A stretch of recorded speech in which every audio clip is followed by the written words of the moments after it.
आले सुन्नत का जिम्मेदार आदमी है मुफ्ती समर अब्बास साहब। नया प्रोपोगंडा कल से सोशल मीडिया पे आम है।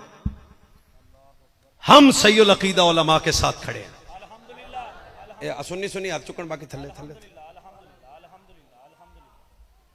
जिनकी वजह से आज हमारा ईमान सलामत है। हम अपने उलमा के साथ हैं। हो जी समर साहब सख्त लफ्ज बोले, ये मिंबर का अंदाज नहीं है। तो मैं कहा जेड़म जेड़ा जेड़ा जेलम दा कुत्ता भौंकिया, खुदा का खौफ करो यार। अल्लामा मौलाना मुफ्ती समर अब्बास अत्तारी मदनी कादरी साडा तो मुड़ भिरा भी ते भिरा दे नाल जिगरी यार भी ते सज्जन भी। सोशल मीडिया की दुनिया है, खबरदार प्रोपोगंडे का शिकार मत हो।